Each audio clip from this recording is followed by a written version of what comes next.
इश्क मस्ताना हमन को होशियारी क्या हम।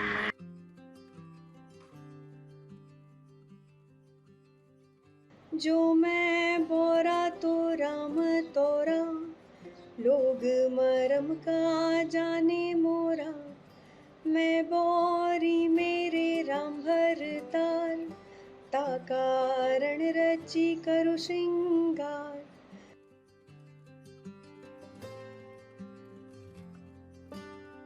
एक भजन के अंदर हम कहते हैं ना कि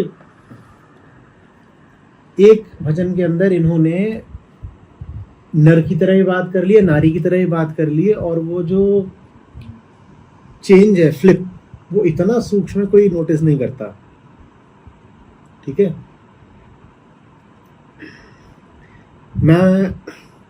मैं बौरी मेरे राम भतार, ता कारण रची रखियो श्रृंगार।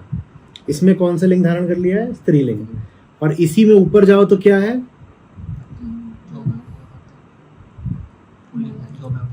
जो मैं बोरा तो राम तोरा। यहाँ पे क्या है? यहाँ पुल्लिंग है। इसका भी नोटिस किया था? 4 लाइन के अंदर अंदर इन्होंने बदल दिया और बहुत तगड़ा मैसेज दे दिया है कि बात इसमें स्त्री पुरुष की है ही नहीं। 4 लाइन के अंदर अंदर जो मैं बोरा सो राम तोरा, और फिर मैं बौरी मेरे राम भतार। और ये बात कोई नोटिस भी नहीं करता, इतनी स्मूथली पलटते हैं। मतलब genius raise to the power genius. मैं कह रहा था सबसे बड़ा जीनियस वो होता है जो सबसे ऊंची बात भी सबसे साधारण मन को भी समझा दे। इनकी टक्कर कोई नहीं है। और इनका सही मूल्यांकन इसलिए नहीं हो पाया है क्योंकि जनभाषा में बात करी, संस्कृत में नहीं बात करी है, पांडित्य के साथ नहीं बात करी है, बिल्कुल एकदम जमीन से बात करी है। तो हम ऐसे ही उड़ा देते हैं कबीर कबीर बोल बोल के। जो ऊंची से ऊंची उपाधि या विभूषण किसी को दिया जाता है, ये उससे भी ऊंचे के अधिकारी हैं। इनकी कोई काट नहीं है, इनसे ऊंचा कोई नहीं है।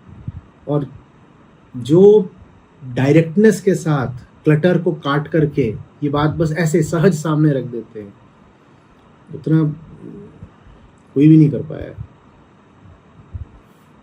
माला तिलक पहनी मनमाना, लोगन राम खिलौना जाना। अब इसके बाद क्या शेष है समझाने को? क्या नहीं समझ में आ रहा?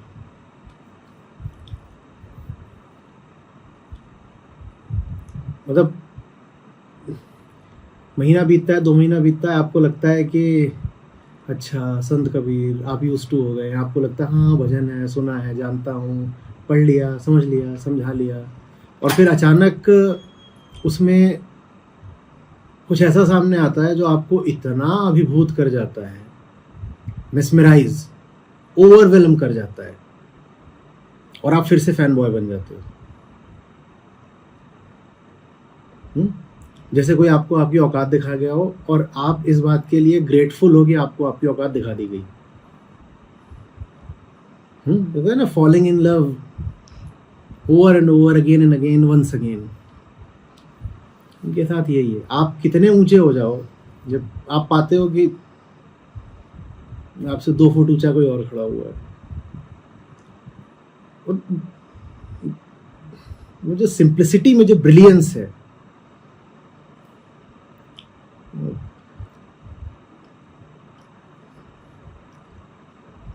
ट्रुथ तो शब्दों में ही व्यक्त करना मुश्किल होता है, उसको पोएटिक बना देना, उसको काव्यात्मक बना देना जीनियस की बात होती है। और वो भी ये नहीं है कि मुझे विद्वानों से, पंडितों से बात करनी है, आम आदमी से बात कर रहे हैं, उसको उसकी भाषा में जो उच्चतम सिद्धांत है वो ला करके सामने परोस दिया है, जिसको आप मिस नहीं कर सकते। कोई बोले उसे कि ये नहीं समझ में आता, वो नहीं समझ में आता, अच्छा सांख्य योग नहीं समझ में आ रहा, अच्छा समझ में आती है बात, अच्छा माध्यमिक दर्शन नहीं समझ में आ रहा, ठीक है नहीं समझ में आ रहा। कोई बोले संत कबीर नहीं समझ में आ रहे, तो ये आदमी पाखंडी होगा। वहां ऐसा कुछ है ही नहीं जो नहीं समझ में आएगा। क्या नहीं समझ में आ रहा तुमको? हाँ, ये हो सकता है कि तुम्हें जिस तल पर अर्थ समझ में आ रहा हो उससे आगे के कई अर्थ संभव हो, उससे ऊंचे कई तल संभव हो, ये तो हो सकता है, पर यह कोई नहीं कह सकता कि समझ में ही नहीं आया। और समझ में अगर नहीं आया तो उसमें हो सकता है कि भाई हो सकता है कोई ऐसा शब्द हो जो खड़ी बोली का नहीं हो, तो उस कारण आप नहीं समझ पाए, वर्नाकुलर का था, ठीक है नहीं, लेकिन आपको उसी दोहे को थोड़ा सा अनुवाद करके खड़ी बोली में दे दिया गया, फिर आपको नहीं समझ में आ रहा, ये नहीं संभव है।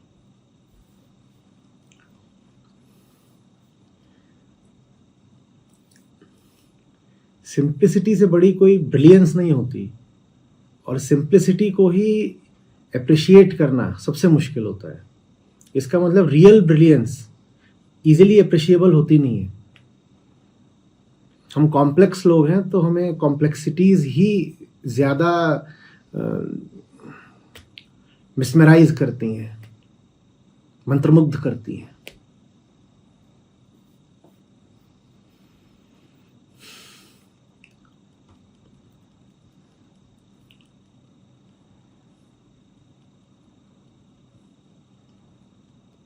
लोग गा के डाल तो रहे, मतलब मैं ये वो है जिन पर मैं बोल चुका हूँ, श्लोक, भजन है, दोहे हैं, उनको फिर सुनता हूँ, फिर आप एकदम चमत्कृत रह जाते हो कि अरे क्या बोल गया, मतलब आपने जो कुछ भी समझाया था वो कम है। वो जो 2 पंक्तियां हैं उनकी गहराई के आगे आपका जो 2 घंटे का एक्सप्लेनेशन है वो कम है। आप उस पर अभी 20 घंटे और बोल सकते थे और तब भी शायद पूरी तरह नहीं समझा पाते जो उन्होंने।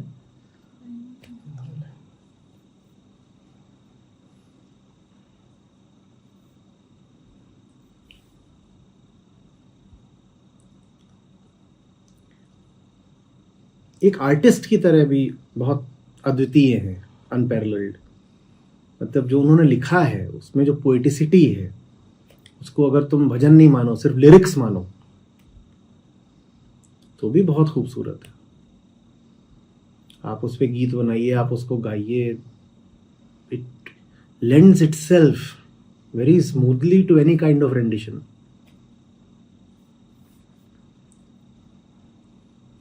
तो ये देखो, अभी मुझे मालूम है, करता हूँ अभी कुछ ना कुछ आ ही जाएगा। अब यही हमन है इश्क मस्ताना, अब कितनी खूबसूरती से सारी बातें चंद लफ्जों में लपेट लेते हैं।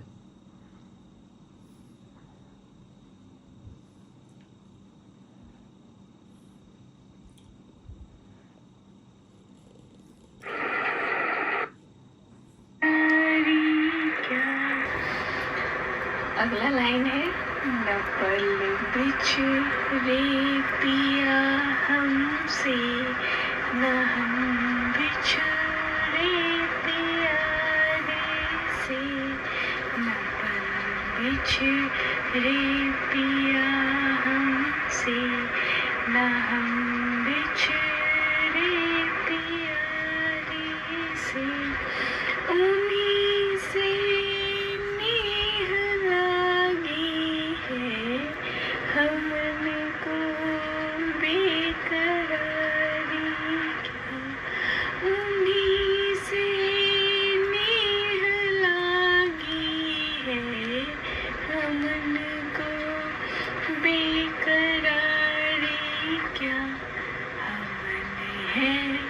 इश्क मस्ताना, हमन को होशियारी क्या, हमन है इश्क मस्ताना, हमन को होशियारी क्या।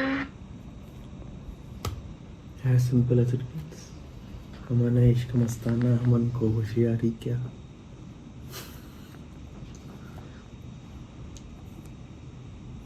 सामने रख दिया, कुछ है ही नहीं।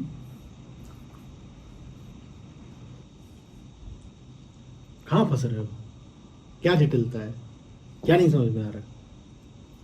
खुली हुई बात है, चलो समझ गए, समझना भी नहीं है, समझे हुए हो, पहले से ही समझे हो।